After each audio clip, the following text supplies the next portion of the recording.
ជនជាតិអាមេរិកក្រោកឡើងប្រឆាំងរបាំងពន្ធថ្មីរបស់ត្រាំហើយនឹងម៉ាក់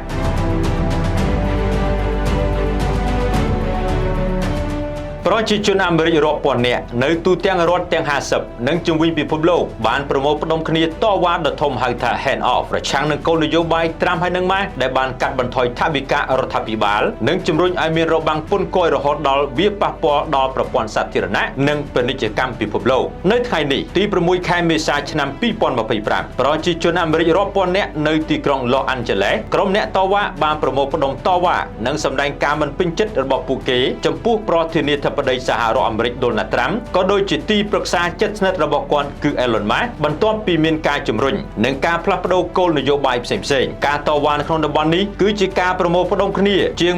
1200 នៅទូទាំងរដ្ឋទាំង50របស់សហរដ្ឋអាមេរិកដែលគេហៅថា Hand Off ដែលត្រូវបានគេចាត់ទុកថាជាការបង្ហាញដ៏ធំបំផុតនៃការតស៊ូប្រឆាំងនឹង Trump ចាប់តាំងពីគាត់បានចូលកាន់តំណែងក្នុងខែមករានេះដោយជាជនជាតិអាមេរិករាប់ពាន់នាក់ដែលបានដើរតាមដងផ្លូវក្នុងទីក្រុង Washington DC មនុស្សជាច្រើនបានកាន់សញ្ញាបង្ហាញការមិនពេញចិត្តរបស់ពួកគេចំពោះមេដឹកនាំសហរដ្ឋអាមេរិកនិងមហាសេដ្ឋីដែលធ្វើការយ៉ាងជិតស្និទ្ធជាមួយនឹងមេដឹកនាំសហរដ្ឋអាមេរិកក្នុងការកាត់បន្ថយថវិការដ្ឋាភិបាលនេះហើយបានធ្វើឲ្យមនុស្សរាប់សែននាក់បាត់បង់ការងារធ្វើរួមទាំងការផ្លាស់ប្ដូរនិងកំណែទម្រង់ចំពោះការបញ្ជាទិញជាច្រើនដែលប៉ះពាល់ដល់ប្រព័ន្ធអប់រំសុខភាពនិងសុខុមាលភាពសាធារណៈគោលនយោបាយការបរទេសរួមទាំងគោលនយោបាយអន្តរប្រវេសន៍ផងដែរអ្នករៀបចំរំពឹងថានឹងមានមនុស្សជាង 20,000 នាក់នឹងចូលរួមក្នុងការប្រមូលផ្ដុំនៅក្នុងតំបន់នេះការប្រមូលផ្ដុំស្រដៀងគ្នាដែរក៏ត្រូវបានធ្វើឡើងនៅក្នុងទីក្រុងធំៗផ្សេងទៀតនៅទូទាំងសហរដ្ឋអាមេរិករួមទាំងទីក្រុង Boston,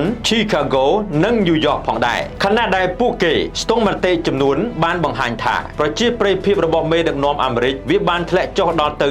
43% ទៅហើយដែលជាកម្រិតទាបបំផុតចាប់តាំងពីលោកត្រាំចូលកាន់តំណែងសម្រាប់អាណត្តិទី2នៅក្នុងខែមករាដែលធ្លាក់ចុះចំនួន 4 ពិន្ទុពីការវិតម្លៃរបស់គាត់តាំងពីពេលចូលកាន់តំណែងការតវ៉ាបែបនេះមិនត្រឹមតែកើតឡើងនៅសហរដ្ឋអាមេរិកប៉ុណ្ណោះទេប៉ុន្តែក៏មាននៅក្នុងប្រទេសផ្សេងៗទៀតដូចជាទីក្រុងប៉ារីសប្រទេសបារាំងបាតកោរាប់រយនាក់ភាគច្រើនជាជនជាតិអាមេរិកដែលចេញមកសម្ដែងការមិនពេញចិត្តចំពោះការដឹកនាំរបស់សហរដ្ឋអាមេរិកនៅក្នុងការផ្លាស់ប្ដូរគោលនយោបាយមួយចំនួនដូចគ្នានឹងទីក្រុងឡុងក្រុមអ្នកតវ៉ានៅប្រទេសអង់គ្លេសបានកាន់សញ្ញានិងស្រែកពាក្យស្លោកប្រឆាំងនឹងសហរដ្ឋអាមេរិកយើងក៏សូមផ្ញើការលើកទឹកចិត្តនិងសាមគ្គីភាពរបស់ពួកយើងទៅកាន់មិត្តភ័ក្តិនិងបងប្អូននៅសហរដ្ឋអាមេរិកការតវ៉ាប្រឆាំងនឹងការដឹកនាំរបស់សហរដ្ឋអាមេរិកព្រឹត្តិការណ៍ស្រដៀងគ្នានេះដែរត្រូវបានប្រារព្ធឡើងផងដែរនៅក្នុងប្រទេសកាណាដាអាល្លឺម៉ង់មិចស៊ិកនិងប៉ុកទុយហ្គាល់ហេតុការណ៍នេះបានកើតឡើងចំពេលមានការជំរុញឲ្យមានការដំឡើងពន្ធរបស់សហរដ្ឋអាមេរិកប្រការនេះបានធ្វើឲ្យប្រទេសជាច្រើនចាត់វិធានការតបតនឹងការឆ្លើយតបដូចជាប្រទេសចិន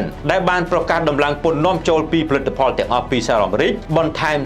34% ទៀតដើម្បីប្រឆាំងនឹងការប្រមូលពន្ធថ្មីរបស់លោកត្រាំចាប់ពីថ្ងៃទី10ខែមេសាតទៅវានៅមានការរឹតបន្តឹងពីការនាំចេញរ៉ែដ៏កម្រមួយចំនួនផងដែរខណៈដែលរដ្ឋាភិបាលវេណេស៊ុយអេឡានិយាយថាខ្លួនបានត្រៀមខ្លួនរួចជាស្រេចក្នុងការដោះស្រាយជាមួយនឹងពន្ធរបស់សហរដ្ឋអាមេរិកដែលវេណេស៊ុយអេឡាត្រូវបានគេយកពន្ធ 15% ដែលខ្ពស់ជាងប្រទេសអាមេរិកទីផ្សារផ្សេងទៀត 5% ផងដែរខ្ញុំបានតារា PRT News